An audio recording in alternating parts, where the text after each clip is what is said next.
What's going on, y'all? I am in the middle of doing my valve cover gasket, pulling the injectors now, and I just wanted to give a little update for anyone that wants to do this on an X5, because number 6 is the big problem one. A lot of people have to fab up a little custom bracket that comes off the injector and then comes up to clear all this, but if you take the rain trays out, so I have all this taken off, you leave this plastic one here. And then what I did was get 2 nuts from Lowe's for like $2. Had a friend tack weld these together. And then this bolt is actually a head bolt from a like 92, 94 Honda Accord. And it's the same thread as this.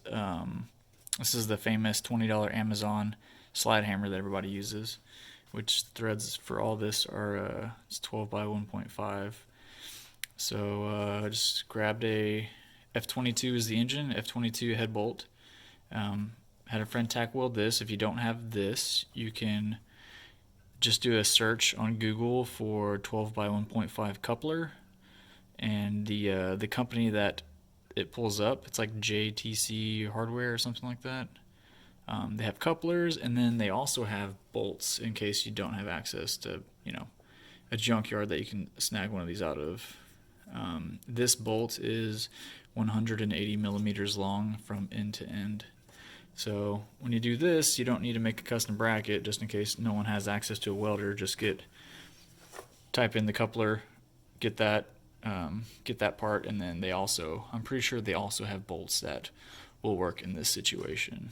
And then put the slide hammer on the back side, and you just tap it out, and it's free.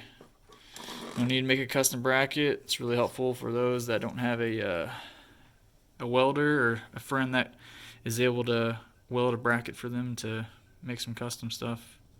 Alright, hope this helps.